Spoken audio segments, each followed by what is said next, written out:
Okay guys, for today's vlog, re-reveal natin yung ating mga vlogging gadget na ginagamit. So yan yung ating setup. Ayan si ating Ninja 400. Okay. So ito yung mga vlogging gadget na ginagamit natin. Ayan, dalawang GoPro. Ito GoPro 5 and this one's GoPro 7. Tapos ito yung 360 camera. Okay, so mapapansin nyo dalawa yung lens nya, 360 siya. Then mamaya i-demo ko sa inyo, papakita ko sa inyo anong mga use nyan. Tapos ito drone. Tapos ito yung ginagamit nating mic. Ang tatak nya is Boya. Ayan. So explain natin sa isa. Okay. So start tayo dito sa ating GoPro Hero 7. Ito. So ito yung ginagamit ko dun sa ating helmet. Ito yung nakamount dito sa chin ko. Okay. Tapos bumili tayo sa Lazada nitong case. Kasi yung original case na to hindi siya pwede dun pang mount ko sa helmet, no? Ito nabibili ito sa Lazada. Kasama tong arm na to, saka tong case na to, Ulanzi. Lalagay ko na lang sa description para kung sakali na gusto nyong bilhin, no? So ito yung Hero 7 natin. Yan. So pinakapit lang natin siyang ganyan dyan. Ganyan yung setup nya. Yan. Tapos ito, binili ko rin tong separate kasi dahil wala tong kabitan ng microphone. So medyo mga expensive lang itong mga accessory ni GoPro, no? Ito kasi 3,000 to eh. Lalagay ko rin sa description kung gusto nyo orderin. Yan. So kung paano siya.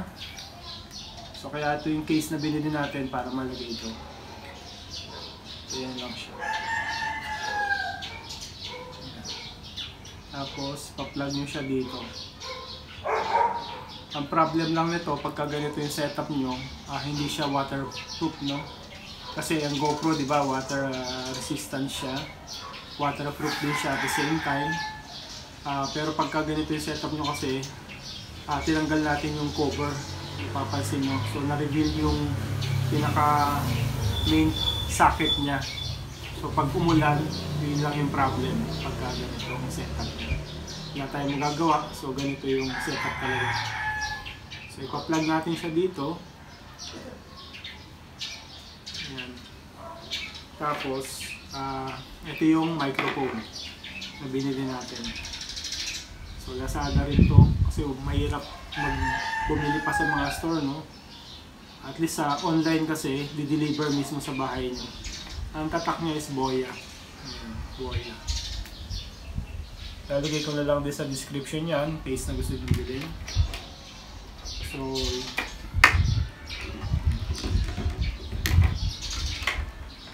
tapos ito yung jack niya.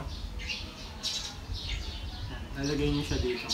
So kaya yun yung purpose ng binili natin na adapter. Yan, yun yung setup. Tapos ito yung nandun sa helmet niyo.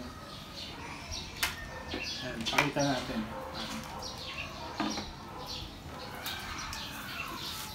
So ito yung helmet ko. Ako may magtatanong, it's JC, ang model niya C70.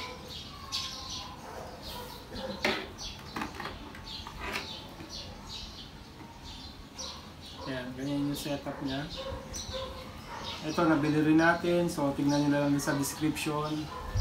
So naka-strap siya dun sa mismong helmet, dun sa chin. So hanggang sa strap siya. Dito natin siya ikakabit. So far guys, matibay naman. So, kasi nakailang biyahe na ako sa expressway, no, na malakas yung hangin talaga. Hindi naman siya bumibigay. So nandito pa rin yung GoPro natin. Ayan lang.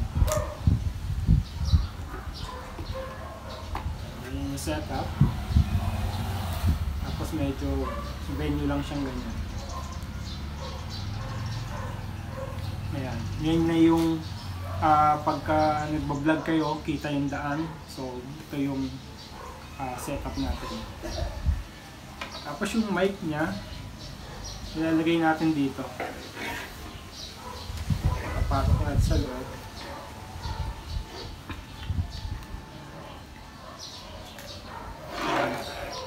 Tapos i-clip natin dito.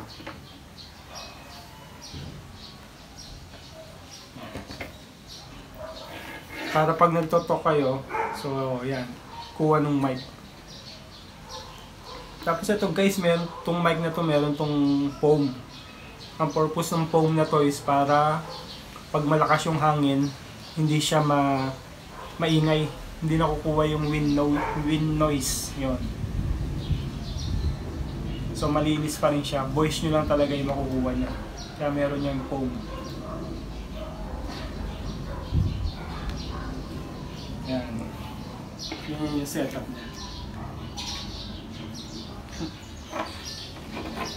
Tapos ito, nakalagay ito dun sa pocket nung ano nyo, yung jacket nyo.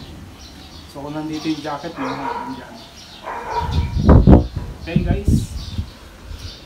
Yan, yung setup ng aking helmet.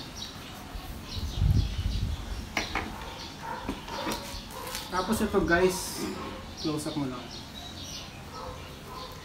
Ito guys, ingat lang kayo dito kasi dahil meron tong switch. Yung switch niya, pagka ang gamit nyo is GoPro or any camera like Osmo Action, yan, pwede yung SJ Cam, dapat naka-switch on, naka-switch up siya. Yan, nakaturo doon sa camera. Pagka ang gamit nyo naman is smartphone like yung mga iPhone, Android, so dapat nakababa naman siya.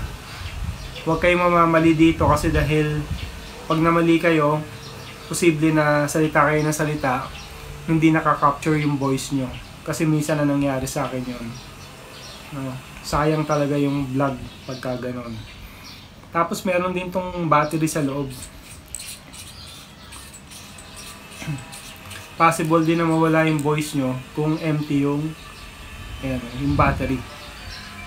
So ensure nyo lang na dapat merong battery. Better to test muna, mag sound check muna kayo, so before kayo talaga mag-continue sa pag-vlog. Okay, so since GoPro yung gamit natin, dapat naka-off siya. Okay, go. Okay guys, so next naman natin is tong GoPro Hero 5. So bakit dalawa yung GoPro ko, no? Meron akong 7 saka meron akong 5. Ito kasing 5, ito yung ginagamit natin dun sa may front nung motor na nilalagay natin dun sa mismong side mirror niya, nakamount dun, so para makuhanan tayo. Tapos ito yung para makuhanan naman yung daan, so dalawa siya. So at the same time, meron kang video, meron din video yung daan. Okay, so yung pagkakaiba nilang dalawa, si GoPro Hero 7 mas advanced siya, mas maganda siya kasi meron siyang stabilization. So unlike dito kay Hero 5 na wala siyang stabilization.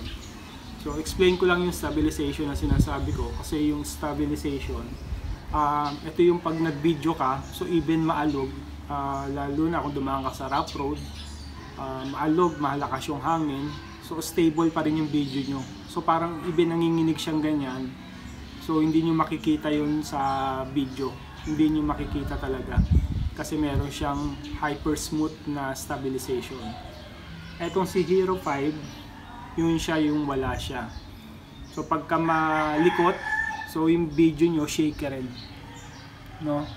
Yun yung pagkakaiba nila. Kaya guys, kung bibili kayo ng camera, dapat mag-start kayo tumingin yung GoPro Hero 7, 8 saka 9. Yung 9 yung pinaka latest ngayon. Yun yung bibili nyo. 7, 8, 9. Yun yung meron siyang hyper smooth na stabilization. Meron naman ding ibang brand like yung Osmo Action. May hyper smooth din yun. So pwede nyo rin yung bilhin. Mas mura yun, mas cheapest yun kaysa dito sa GoPro. Okay? Kasi si GoPro talaga yung brand talaga. Why yung Osmo naman talagang branded din siya. Kaya yun yung mga gumagawa ng, ng mga drone, no? DJI. Okay? Tapos guys, kung halimbawa naman sabihin nyo masyadong mahal si GoPro, Meron naman kayong option na kasi sinasuggest ko rin, no, talagang ito yung bilhin nyo kasi dahil talaga yung quality ng video talagang the best talaga. Clear talaga. Tapos kung wala naman talagang budget, pwede nyo kunin to ng installment. Minsan may mga 24 months to pay sila. Yun, hindi naman years, no, tagal nun. So mga 24 months to pay, o yun yung mga na para makuha nyo to, kasi around alam ko mga 23,000 to ngayon eh. Tapos yung Osmo Action mga around may 20, 21, so minsan kasi may mga promo sila. So yun, go for installment or yung second hand, bumili kayo sa marketplace, sa Facebook. Maraming nagbebenta dyan ng mga second hand na mga GoPro. Basta bibili nyo GoPro 7 and up para hyper smooth talaga. Okay, tapos yung next natin, ito kasi mapapansin nyo meron tayong drone, no? Ito optional na lang to mga guys, kasi meron lang talaga ako kasi nagta-travel vlog ako eh. So kaya yung sa mga travel ko talaga importante yung drone, no? Kasi kinukunan mo yung mga scenery ng magaganda.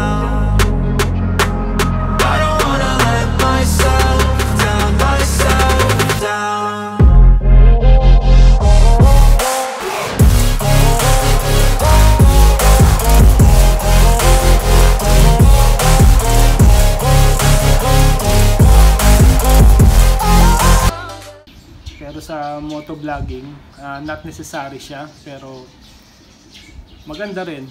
Like ito, mapapanood nyo sa video, yan.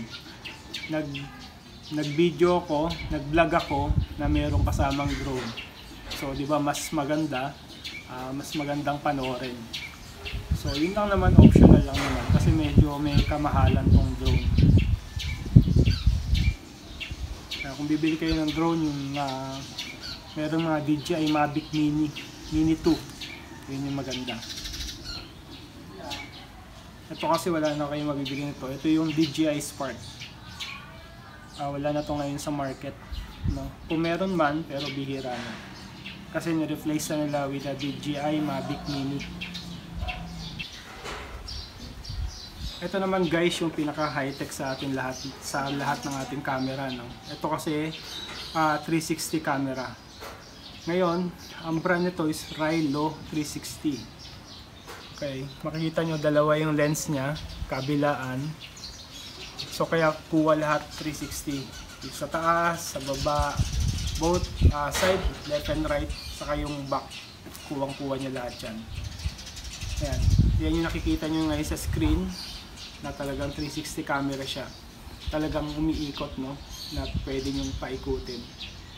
Ito guys, wala nito sa Pilipinas. So pinabili ko to actually sa US sa uncle ko. Uncle John, shout out yan sa US. Siya yung bumili nito. Ngayon, kung gusto niyo itong bumili ng ganito na parehong 360 camera, meron dito sa Pilipinas yung tinatawag na yung Insta360 1X. Yun, pwede kayong makabili dito noon. Mas mura yung halaga noon. Ang itsura niya medyo pahaba lang siya. So yun yung ipa-plus ko sa inyo sa screen nyo. Makikita nyo dyan. Kung meron naman kayong enough budget, pwede naman yung bumili kayo ng GoPro. Meron din si GoPro ng 360 camera. Ang name niya is GoPro Max. Yun, pwede kayo makabili nun. GoPro Max. Medyo kamahalan lang talaga yung price niya kasi dahil sa brand. Pag ginamit nyo to, hindi to yung like yung nakikita nyo sa camera ko, no, na umiikot. Hindi talaga to physical na umiikot na ganyan. So, nagagawa nyo yung pag-ikot pag sa editing apps. Kasi pag bumili kayo ng ganito, meron tong kasamang editing apps. Doon sa editing apps, ayan, papakita ko sa inyo kung paano ko siya ini-edit. So, lahat ng site makukuha nyo. Lahat ng angle, lahat ng scene, pwede kayong mamili kung ano yung gusto nyo makuha sa post-editing.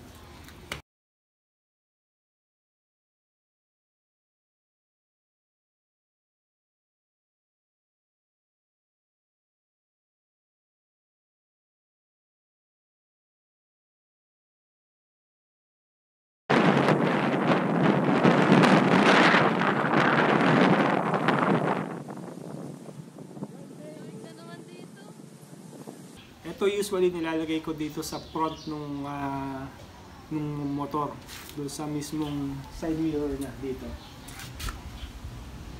Yan. Diyan siya nakakabit. So para pagka dumadaan ako, kita niya lahat, no? Yan. Okay? Yan si 360 camera. Guys, yung last na papakita ko sa inyo. Ito nakakabit sa helmet na to. Yan yung intercom. Kung halimbawa, group of riders kayo, up to 6 na riders, pwede siyang, pwede kayong mag-connect.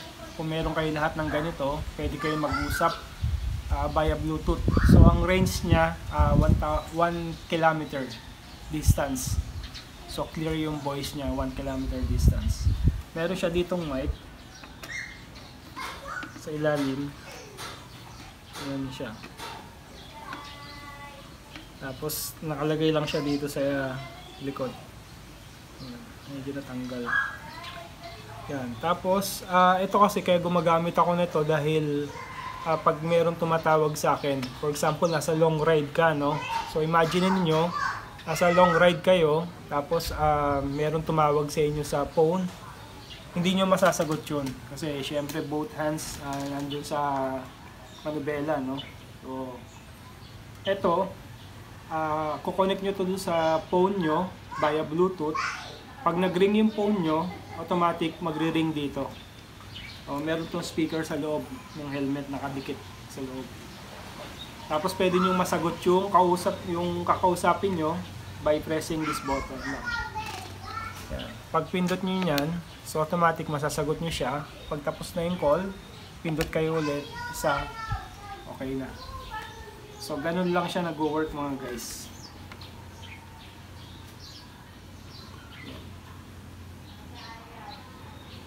Nakatago lang siya dun sa loob. Okay guys, so yun yung ating video. So i-montage natin to so para makita nyo lahat yung ating mga gamit. Tapos yung papakita ko sa inyo kung paano yung setup ko while nagra-ride. Yan yung nakikita nyo ngayon sa screen nyo.